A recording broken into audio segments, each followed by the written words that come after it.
The views expressed and the opinions given by the individual host, guest, random reptoid, or chupacabra may not necessarily reflect those of AM 950 Radio, its affiliates, or its sponsors. Now, it's time to step into the unknown.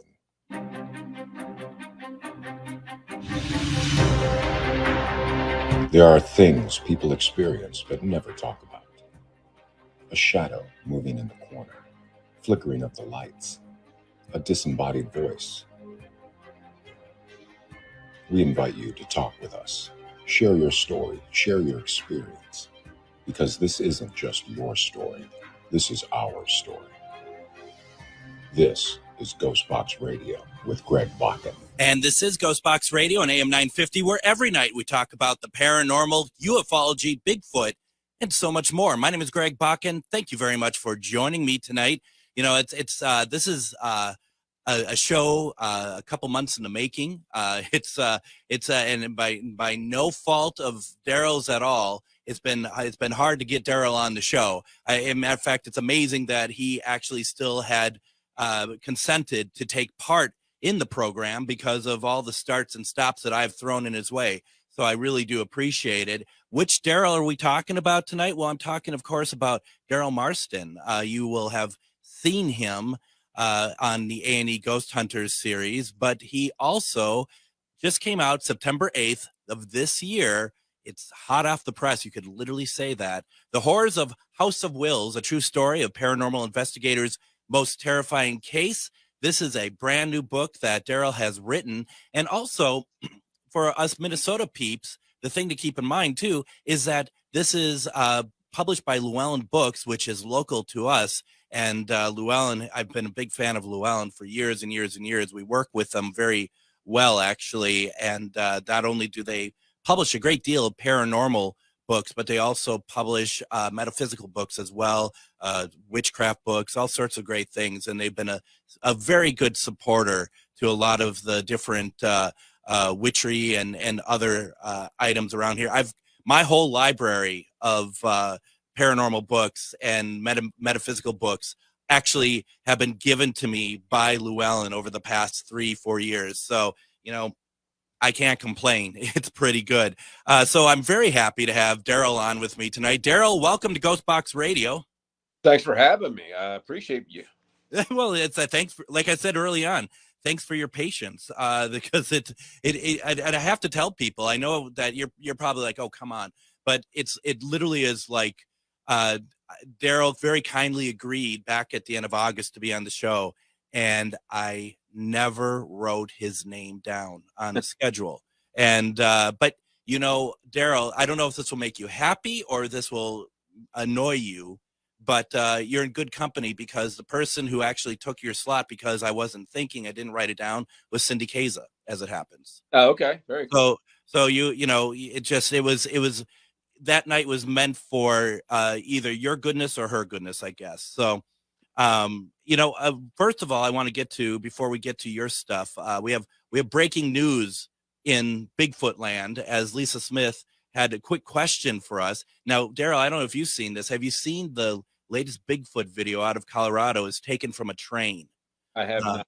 You got to check this thing out, and I'm sure it's around there somewhere. It looks like a balding Bigfoot. It's like it has either a high forehead, or it looks like the version that you see on the Jack Link's commercials of Sasquatch. You know, I have to check it out. Yeah, right. It's like, okay. So I have seen it. I've been wanting to, actually, Adam, who runs the board in the show Thursday and Fridays, he sent me the video, and I was going to take it down and throw it into an editing program, throw it in Premiere and see what comes from it. But man, I don't know. Now, Daryl, over the past, what would this be now, 4 or 5 years, something? You've had quite the journey, haven't you? Yeah, it's been quite a ride. Yeah, for me and for my family and for friends of mine, just running the gauntlet of paranormal and traveling the world and investigating places that you can only dream of investigating. Yeah, man, a life-changing experience for you, and it's all been pretty good then, right? No. I wouldn't change it for the world. I can't complain at all. I've been very blessed. A lot of people would love and kill to be in my shoes. So yeah, every day I wake up and I think, oh, I'm so tired. I don't want to do this. I don't want to travel. I don't want to go investigate this place. I just kick myself in the backside and say, dude, you're very lucky to have what you have, and get your butt out there and do it.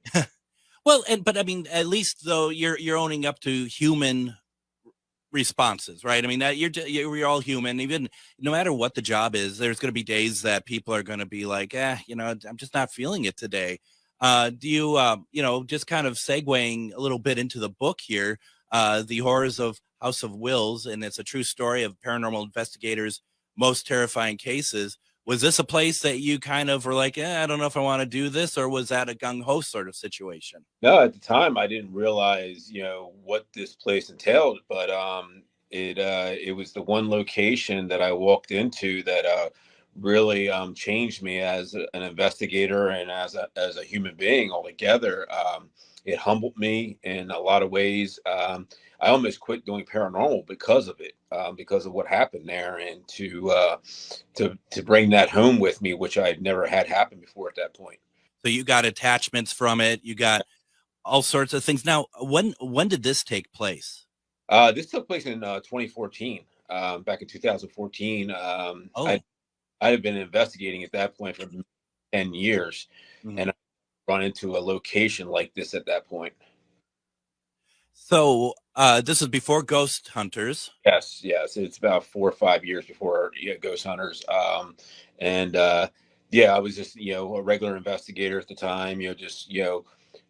Running the road and investigating these locations on my own dime. And it was like, once, twice a month, I'd get out and be able to do stuff with my team.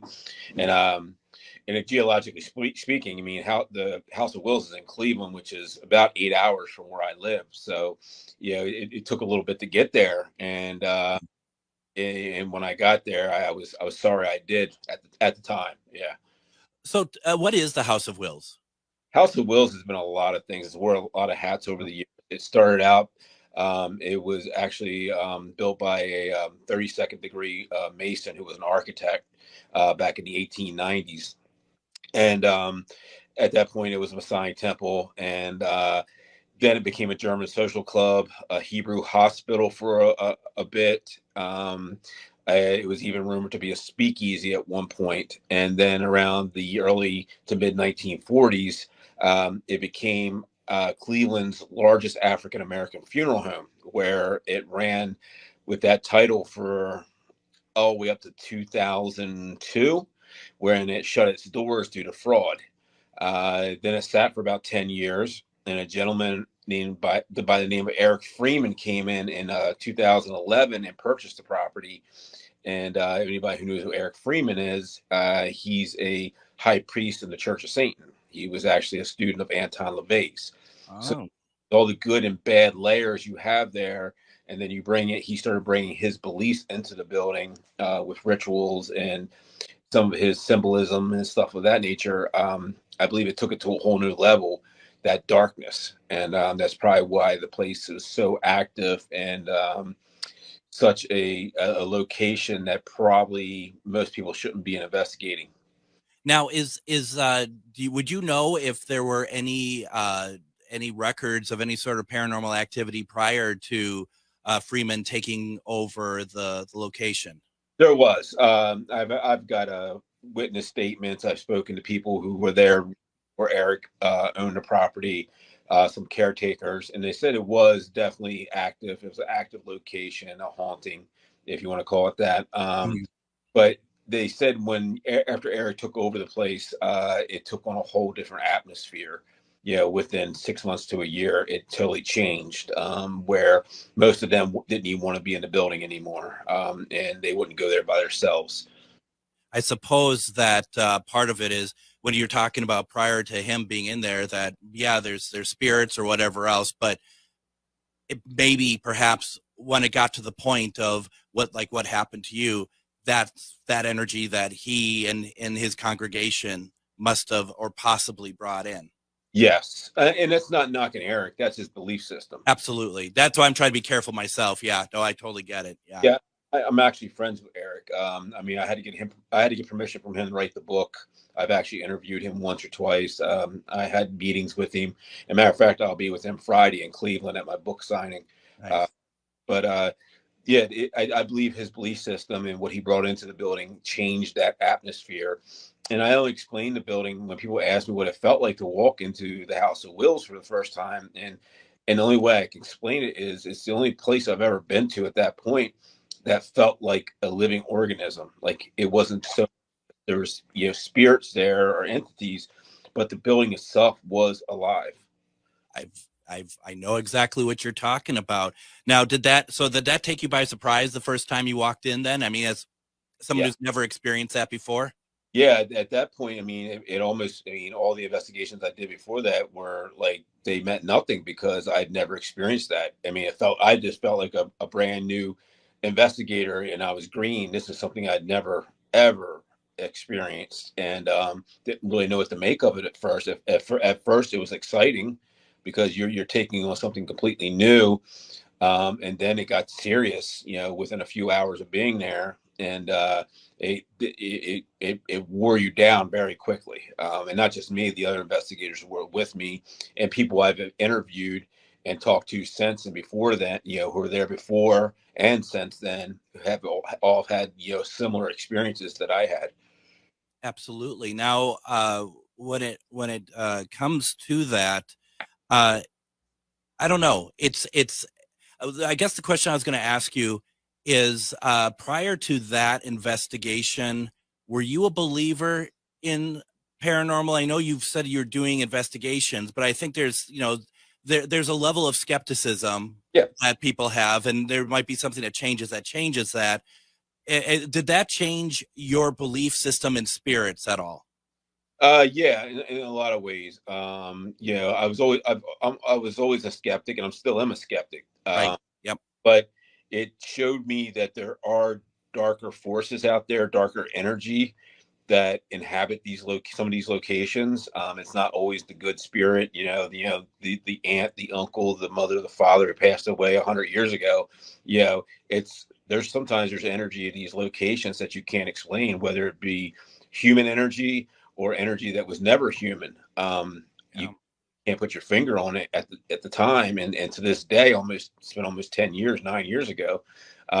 I'm still trying to figure out what happened there, and I think I've come to accept it, and it humbled me in a lot of ways. It changed my way of investigating, and it put me on a different path to investigating when I came out of it and finally got back into doing paranormal investigating several months later. We are talking with Daryl Marston. You've seen him many times on A&E's Ghost Hunters. He also has just written a book, The Horrors of House of Wills, a true story of a paranormal investigator's most terrifying case. We offer anyone who has questions for Daryl to go ahead and put them into the comment section on whatever Facebook platform you are watching it from. Linda had a question for you. She has a couple questions, but the first one is, Daryl, have you ever been to the Masonic Temple in Salina, Kansas? I have not. I was actually supposed to go there in Salina, Texas. Yeah, I was actually supposed to. Was that Texas or Kansas? I'm It's sorry. Kansas, yeah, Salina, Kansas, yeah. Yeah, I was actually supposed to go there 2 years ago, and I had a scheduling conflict. But I do want to go there. Yes, I know exactly what you're talking about. The place. Yep. People have investigated the location and said it's very active. It is very active. I've investigated there a couple times. One time with Mustafa, actually. I was there Was for that that. the one you're supposed to be at? Yeah, and I had a scheduling conflict with Fear Fest? with what? I'm sorry. Was it Fear Fest? No, it was. I think it was Jersey Para Unity at the time. Okay. All right. Yeah. No, it was, I mean, that is, first of all, it's probably one of the biggest places I've ever been in, that allows people to investigate. I know like Waverly is bigger and whatnot, but I mean, just the sheer size of this place I hear. it's off the hook, but you would really, really enjoy it. There's some But I remember stuff there. Mustafa actually texting me while he was there and telling me that I need to get my backside out there. Absolutely. He was telling me, you need to get out here, man. Yeah, no, you do. Just put it that way. You do need to get out there. I'm sure anyone who wants to put together an event, invite Daryl out there and get things moving. You gotta check it out. It's really good. Yep. Um, and Linda also had a question. Linda's always has lots of questions for all of us. And let's see here. Let's see. Has Daryl, have you experienced non-human energy? Yeah, I did. I believe I experienced that at the House of Wills, and I've experienced it since then. That was the first time I ever experienced it was there. Yeah. Uh, Non-human. Some of it was human there. Don't get me wrong. Yeah. Uh, it was residual. Some of it was intelligent, and some of it was non-human. But since then, I have also in different locations throughout the world and throughout the country. Yeah, absolutely. Absolutely. Well, why don't we go ahead and do this? Let's go ahead, take our first break. When we come back, we're going to keep talking about Daryl's new book. We got to talk about ghost hunters. We also want to talk about your questions. There's a lot more coming up here. You're listening to Ghostbox Radio on AM 950.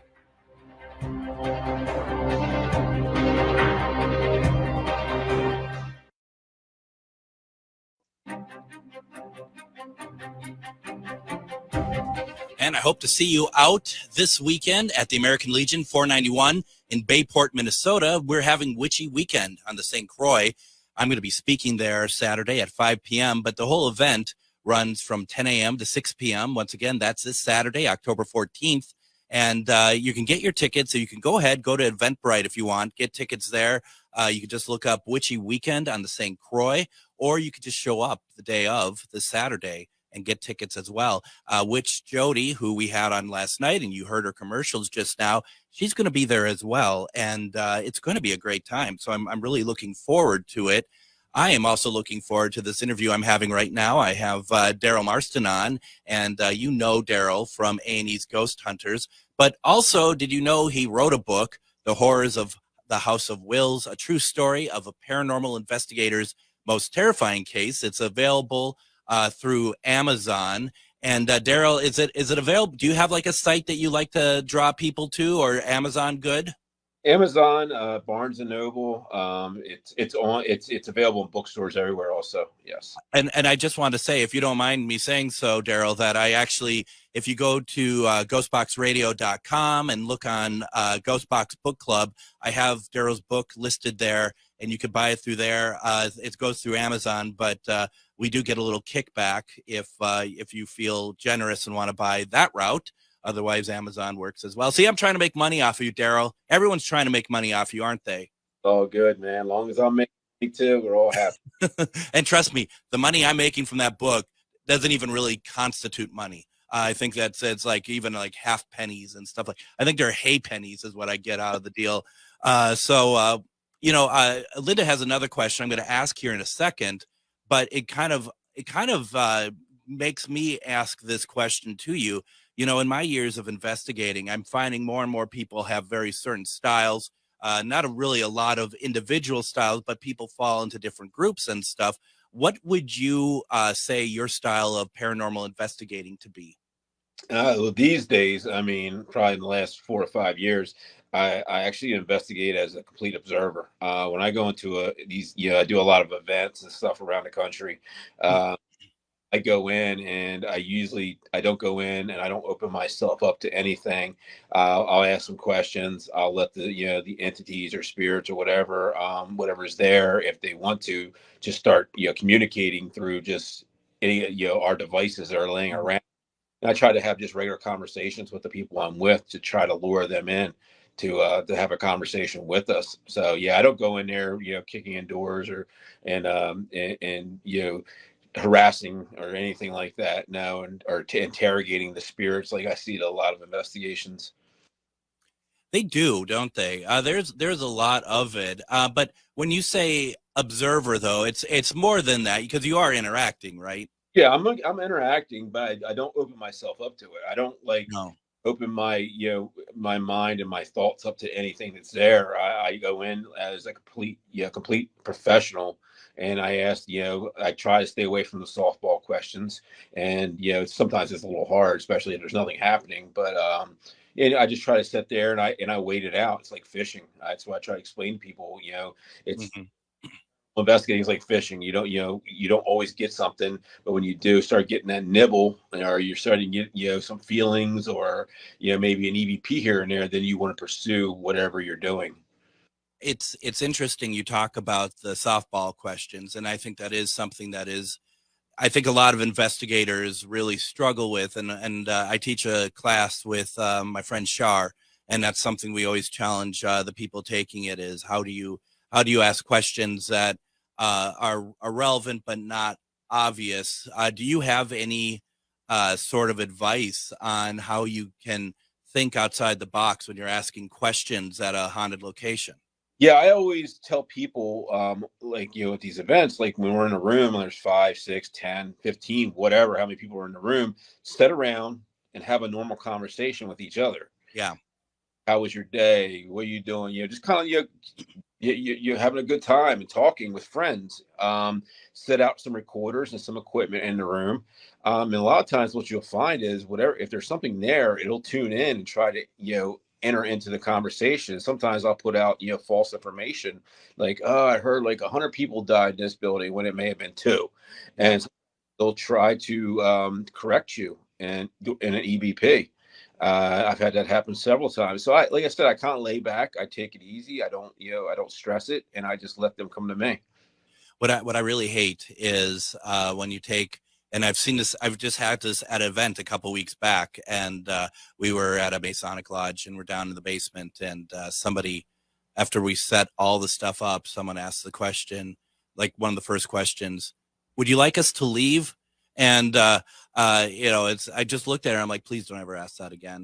That's the question you ask when you're tired. You want to go home. Hey, you want to please tell me to leave.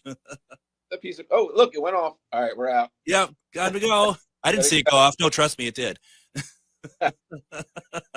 Yeah, no, I definitely, there's 2 questions I hate is, do you want us to leave? And do you know you're dead? Those, some really quality stuff. Not to say I never asked them in my time doing it. I mean, we all learned somewhere. But yeah, please don't do that. Especially at an event when you're trying to get people's money's worth, Exactly. As someone who puts on events, those are stuff that makes me pull out my hair. Daryl has written the book, The Horrors of House of Wills, a true story of a paranormal investigator's most terrifying case. And, this book has been out for a while. How has it been received so far? Response has been great. I get messages every day from people saying how much they love the book. I see them, people actually posting about it on social media, which is great to see. And especially when you're not asking people to do that for you, and to see that, and them tagging me, and and it's crazy because a lot of people are saying the same thing. How they sat down and they started reading and they read it over a course of the one night. They couldn't put it down, which is, for a first time author, that's, to me, that's, I never expected that. It's nice to hear something like that, and people saying how great it was and how it sounded like, it wasn't, over edited and changed around a lot and made to where it was boring or anything like that. Llewellyn did a great job at that. Really kept it. They kept a lot of it together for me. And the way I talk and the way I, present myself, and they kept that in there, and which I thank them a lot for that. I really do. I think it's great too that you focused on one case. A lot of investigators, and nothing wrong with it, but I normally what I expect to see is kind of like the overall journey of the investigator, going through a lot of different cases or whatever else. But I mean, it really says something about that experience that you had at the House of Wills, that it catapulted you to writing an entire book about it. Yeah. Yeah. I mean, for me to sit down, because what happened was, I never thought I'd write a book about it. But over the years, last 8 or 9 years, talking about it on, different podcasts and radio shows and stuff, everyone asks that question is, what was the scariest place you ever been? And that's the first place I talk about. And it got to the point where people started asking me, you should write a book about it. I would give them the short, story, of course, on a show, but you should sit down and write a book about it. So I'd never had time until COVID, and then COVID came along. So I said one night, I just sat down and I started writing, and I didn't stop for over 3 months. And it was like therapy for me. Once I started getting into it, it was like, rehashing it all. And because there's a point there where I didn't want to talk about it anymore, because it was like Sure. it played havoc on me for a while. But getting it out and talking about it was definitely therapy for me, and to get it out on paper where I felt comfortable enough to talk about what happened and try to explain it to people, and people have accepted it, and with open arms, and they're loving it. Did you ever have, while you're writing the book, did you have any aha moments of something that made sense after all these years that you didn't quite twig until you actually wrote the entire thing down and was able to kind of see it from a different perspective, perhaps? I mean, the really only aha moments I think I had from that was the fact that how much it messed me up, but also how much in the time, but how much it actually made me become a better person. Um, and I look back at that, I'm like, wow, the way I did things back then, the way I carried myself as an investigator, and the way I carried myself as maybe a human being. And it really, like I actually, thank God for it. It happened because it changed me, because I don't know what direction I'd have been in. I don't know where I'd be right now. I don't know if I would ever made it to Ghost Hunters. I don't know if I'd ever written a book about it. And I don't think I'd be sitting here right now talking about it. So it was, it put me through hell for 5, 6 weeks, but it was worth it. Was it humbling? Very, very humbling. I mean, I tell people all the time this. They ask me, what, how'd you fight it? How'd you beat it? I said, I tried 100 different things, reaching out to people that I knew in the paranormal field, and them giving me advice. Some of it would work a little bit, some of it wouldn't work at all. But the only way I beat it was I found God. I found God, and that's what defeated it, the evil. It was, I mean, and what's interesting about that, really, that you found God from doing an investigation in the Church of Satan. Yeah, it I mean, took that. it's, Took that. it's oh, I'm sorry, Daryl. I didn't mean to cut you off. No, no, no. I was commenting on what you said. Yeah, it took that to do it. Exactly. Yeah. That's incredible. And the idea too, that, I mean, it's truly, that's truly a story of good versus evil, literally. Yeah. It's very humbling, man. Very humbling. Like I said, it changed me completely. Yeah. Now, got some folks on here now saying, like, Carol's saying, wow, the book sounds great. It's always fun when people are thinking the crap that you've went through sounds great. No, I know what you mean. The Horrors of the House of Wills is available on Amazon. You can also get it through ghostboxradio.com, Ghostbox Book Club, and it still goes through Amazon, but we get a little if you feel like getting the book. And I hope if you don't go that route, folks, I hope you get the book anyway. Annette just wanted to say, Daryl, she's a big fan of yours. Oh, So Annette. Okay. Thanks, Annette. that's very nice. That's very nice. When you're talking, we're talking about the actual investigation, was there one particular spirit that you think was really the one that caused you everything that happened in that place?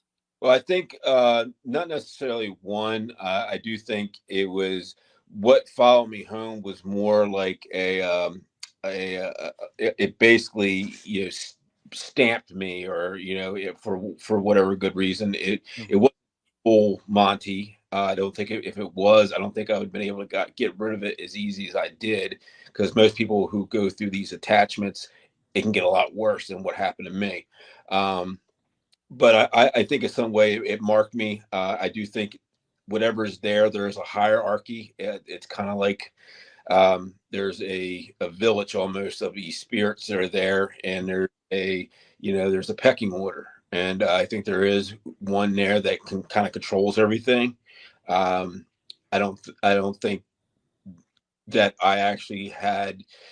Uh, I don't think it was it was that followed me home. I think it was something, that wasn't maybe, as strong as that, because A minion perhaps, or something. or a portion of it, I Sure. don't. Yeah, I don't. I think what happened was, and I feel this. I feel this way to this very day, 9, 10 years later. I felt like, and I put this in the book, that I left a part of myself there and brought a part of it with me, and I will always be that way. Because it's weird, because I'll go into these very dark locations now and not have any problems at all. It's like whatever's there at these other locations doesn't mess with me, because I feel like I've almost been like marked by what, like, hey, don't mess with him, he's ours, type thing. And I hate to say it that way, but that's how I feel about it. So basically, it hasn't completely left you. No, I don't think it has. I feel better, but I think there's always going to be that scar. I don't think it's there anymore. I don't think it's in my house or anything like No. that. There's always going to be that mental scar, that physical scar, that it's there, and it's always, it can always raise its head if it wanted to.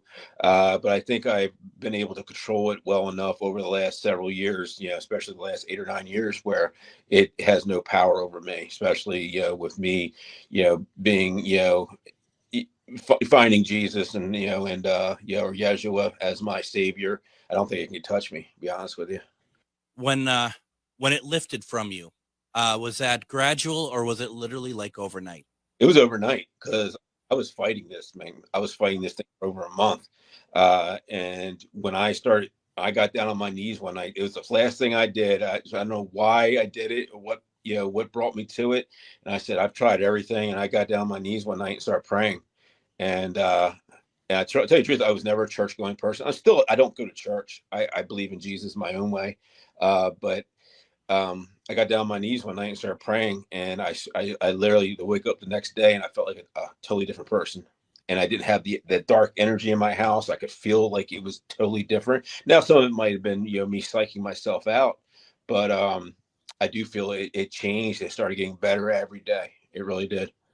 That's incredible. What I want to do is I'm gonna take another break here. But what I find incredible about it is I kind of have a similar story to it, and I'm not going to tell the whole thing. But when I come back, I'm going to hit on it a little bit, because there's some similarities. But we're going to talk a little bit more about Daryl's book. We're going to talk about ghost hunters. We're going to talk about your questions. You're listening to Ghostbox Radio on AM 950.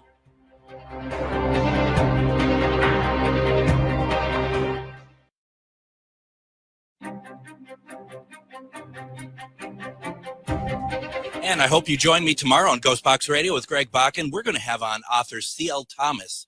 We'll be talking about her brand new book, so new that it hasn't even been published yet, but that's going to be happening here very soon. Her book is called Dancing with Demons, A Paranormal Encounter. I get a lot of people telling me we talk a lot about demons and stuff, but it's a very interesting subject, and I think education on the subject is always a very good thing. So we're going to be talking to C.L. Thomas tomorrow, and then Friday, it's Friday the 13th. And so we're not going to do Casual Friday this week. Instead, I'm going to have on author D.R. McElroy. We're going to talk about her book, Superstitions, a handbook of folklore, myths, and legends. And it's going to be a fantastic conversation, and timely. And that's what we always want, is fantastic and timely conversations. But we are talking with Mr. Daryl Marston. We're talking about his book that had come out September 8th, and that's The Horrors of the House of Wills, a true story of a paranormal investigator's most terrifying case. And I think, Daryl, I think one of the reasons why I think people should get a book like this is also the idea of, for all these paranormal investigators out there, and some who really do not have the experience that they pretend they do, it's always a good idea to see what people are doing, and also, in a way, what not to do, or what, if you do it, how to get past it, I suppose. Yeah, absolutely. And it's funny, because I've seen a couple comments like that from people who posted stuff about the book online, saying it should be in every investigator's tool bag, which is that's a compliment. I mean, like, wow, thanks. Yeah, very, very much so. Yeah. I think Well, one of the things that strikes me about this, I think everyone probably has a case like yours somewhere, maybe to varying degrees of how intense. But mine was over at Velisca back in 2014, and that was a moment that I had decided that I wasn't going to be doing this anymore either. And why I bring it up is it has those hallmarks that you brought up. You know, this attachment that literally, like, it always felt to me like it was like just out of my eyesight, right? That I could turn, and it just stayed with me. It stayed with me for about 3 months. But, you know, also, I'm not going to say it necessarily turned me to God per se, but I started wearing a rosary, and everyone at work started to wear a rosary because the stuff around them, they were also being affected by whatever that was. It truly was a dark situation. And, you know, I think once again, this is why these sort of books, and your book is very helpful because, you know, when we are doing this, and it seems to happen when we're early on in our career, we don't necessarily have the right people to help us through. Yeah, I completely agree. And I was lucky enough to have people that could reach out to at the time because I had a network of people I was dealing with. But still, even, the things they were offering to me, like I said, it would work for a little bit or it didn't work at all.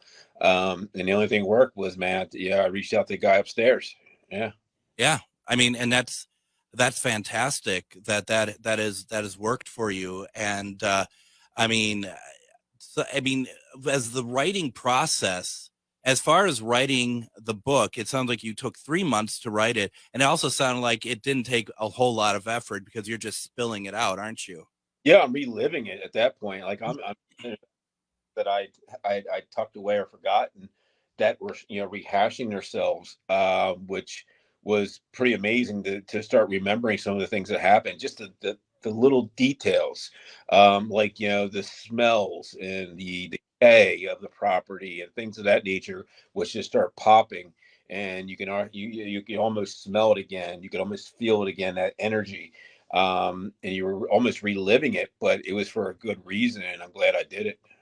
Now, Annette had a statement. I'm curious if you agree with this or not.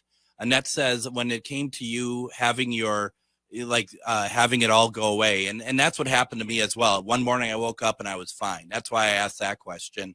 But she says you humbled yourself, and that's what worked. Do you think that is the case? Yeah, well, in a lot of ways, she's absolutely correct because I humbled myself to God. Yeah. I knew at that point that I was not the end all be all, and I was a small part of what's going on in this universe. Yeah, just a glimmer, Mhm. and um, and for me to acknowledge that, that was my humbling, and that's when I turned to Him, like, "Hey, man, I need your help with this one because I can't it's because there was things happening in my house that you only saw on the damn movies. I mean, yeah, it was almost like reliving the Amityville horror movie. That's how bad it was in my house for a good 3-4 weeks until it started to move away after I started praying. Um, yeah, that's what I was going through, and I tell you, it's a very scary experience because at that point you don't know what to do because you're fighting something that you can't physically fight. I can't sit there and pull a gun on it and shoot it. I can't beat it up. I can't kick it out of my house. Yeah. It's something there that that you can't explain. And that was the scary part because when it started messing with my family, it's like when I drew the line. You want to mess with me all you want, go for it. But when you start messing with my wife, my kids, then yeah, that's where I drew the line.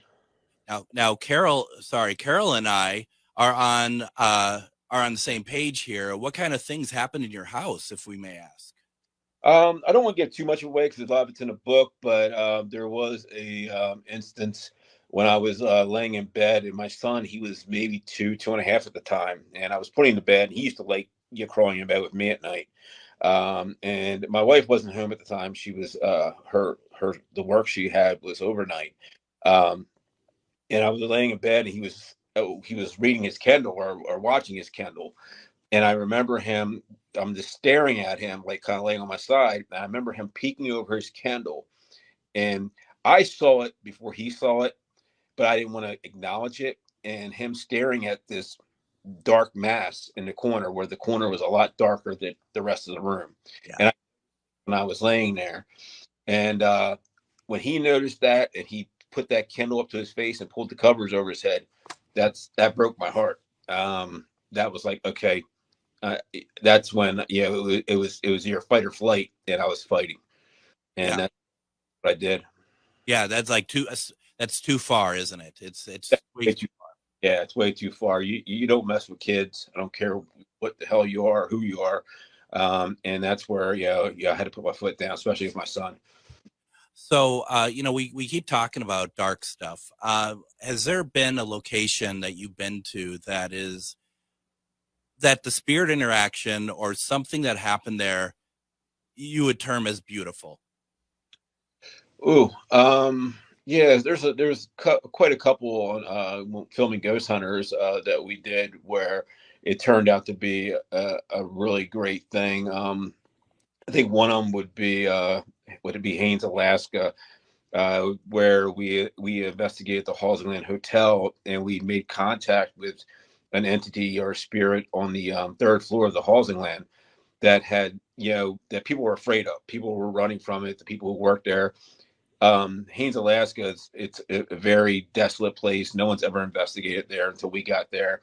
So no one knew how to, contact or deal with this type situation. And I think what it was, whoever he was or she was probably a person who worked there at one point, loved the location, and was just trying to talk to people. Maybe they didn't know they had passed at that point. And we made contact, and it's the episode you can watch where I actually caught the full body apparition twice on my body cam, standing right in front of me, and I couldn't see it with my own two eyes. Mm-hmm. And I just think it was someone trying to reach out and just say, "Hey, I'm here." I'm not trying to, trying to ski. And it was probably wondering why everybody was scared of it. And it was kind of sad, but it was also beautiful at the same time. Absolutely. Have you had any family members reach out to you? Yeah. Yeah. This is a tough one to talk about. I've spoken about it before, and it's in my book. My son passed away in 2016. I'm so sorry. And when I was going to the hospital, I was at the hospital, and I had to go identify his body. And I remember walking down this corridor with my wife and my mother and my stepfather, and they were ahead of me, and there was a long corridor, and there's people in there, nurses, doctors, patients. And I remember for some reason I walked past this one room. I looked to my right, and there was a door that said janitor's closet, personnel only. And I don't know why it just stuck out of the 50 doors I passed. So we go all the way down to this, and as we're passing this door, I feel someone hit me on the shoulder, grabbed my shoulder, and I spun around. There was nobody there. I'm like, all right, it's just my nerves. Well, that's one of the things my son always used to do to me. He used to come up behind me and grab me on my shoulder and say, "Hey, Pop." So I didn't think about it at the time. So we get into it. We're talking to the doctor and the nurses and everything, and they said, "You want to see your son's body?" And I said, "Of course." And I swear to you, we walked down that hallway again, and we went into that same room. They said janitor's closet. They had disguised it. That's where they put they bring the bodies in for people to view them. And yeah, so yeah, he reached out to me. He reached out to me a couple times since then. Yeah. Wow. I'm so sorry to hear that. I mean, there has to be some kind of solace. So with getting some of that confirmation, I hope. Yeah. I've come to grips with it. It is what it is. I know he's still around, and I know someday I'll see him again. That's probably what makes death easy for me. It really does. To go see him again, seeing my dad, and a few other people that I was really close to in my life, and that's why I don't think I fear death. And when something like that happens to you, anybody who loses a kid, a child, it changes you as a human being. It desensitizes you in a lot of ways. Mm-hmm. And it's like death almost doesn't matter anymore at that point.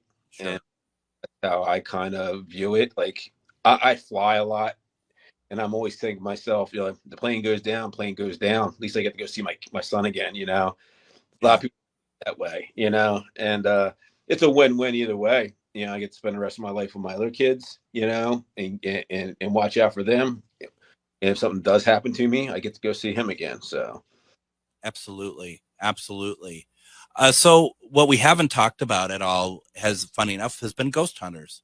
And there were 2 seasons. yes, 2 seasons of my show. Yes. And those are available on Discovery Plus and also Disney Plus. was They're it Disney Plus? Yeah, Disney Plus. They're available on Discovery Plus as well. Hulu. They keep re-releasing them on different networks. We were owned by Disney anyway. That's who we work for. That was our mother company or sister company, because A&E is owned by Disney. And then we also, the other company we work for, our production company was Liongate Films. Yeah. Pilgrim. Yeah, that's right. Now, Jeremy, who owns every DVD that's ever been manufactured, he'd like to know if the show will ever be on DVD. And I mean, if so, are you going to go back in time by 10 years and release some? I mean, I can't imagine it's going to be on DVD. Yeah, that's not up to me, Jeremy. That's up to the powers that be, people who make decisions way above my pay grade. But yeah, I'm sure it will be. If they can make a dollar off it, they'll release them. They just released it. Yeah, they've been releasing us overseas. Like, we just came out, like, over, in some of the countries overseas. They just released this in Canada, which was weird because we were released in Germany and Italy and all over the place before that. So yeah. And the thing about that's unfortunate, and you don't need to comment on it if you don't want to, but as I had been pretty close to getting a show on travel myself, that you do, well, you're on A&E, maybe it's different for you, at least on travel, you sign away everything basically, where they can run me, they could run a program with me 50 years after I die, and I never will get any sort of a residual at all. Yeah, no. When it comes to reality TV, there's really no, there's no unions or anything like that. Not like the Actors Guild and stuff, because we're not actors. No. People that are on a TV show. But yeah, no. There's it's unfortunate, but they take care of you when you're there. We were taken care of very well by A&E. I can't speak for other networks, but I can tell you we were well looked after. They took care of us. Now we just have just a couple minutes left here, about a minute and a half. Do you have any television in the works that you're working on, or are you taking a break from it, or what's your thoughts? Right now, I mean, I'm concentrating on the book. I've been concentrating on it for year now, and I've just been doing my events. I've had a few offers and some things that have been very close to coming to TV, so we'll see. Maybe they'll, right now I know a lot of people are shut down, all these networks that got bought up by HBO. Yeah. So unfortunate for a lot of people, but hopefully they get back in the swing of things here. And I know sci-fi is starting to open back up for paranormal, so we'll see. It's anything's possible. You never know. It happens. It just like Ghost Hunters. It happens like in an instant. Being TV, I got a phone call one night, and I hit the ground running, man. About a month later, and I was filming. We have very little time left, but I'm curious your thoughts on this. Is it addictive to be on a television show? Like, you want more? No. For me, it's a lot of work. Talking 15, 16-hour days, a lot of time away from your family, which sucks. But you do make another family when you're on the road with the people. Yeah. You find them as brothers and sisters, and you start loving them as much as anybody else. Yes. Yeah, that's pretty cool. You can see the camaraderie, and when people see each other at the conventions and stuff, that's pretty cool. Yeah, it's always fun to reunite with people, and even people you didn't work with or you become friends with. Yeah. Absolutely. Daryl Marston, thank you very much. I really appreciate you on tonight. The book is called The Horrors of the House of Wills, a true story of a paranormal investigator's most terrifying case. Daryl, thank you very much for joining me tonight. Thanks for having me. My pleasure. You can get the book on Amazon, and that's going to do it for us tonight. We will see you tomorrow as we talk to C.L. Thomas about her new book. Everyone have a great night.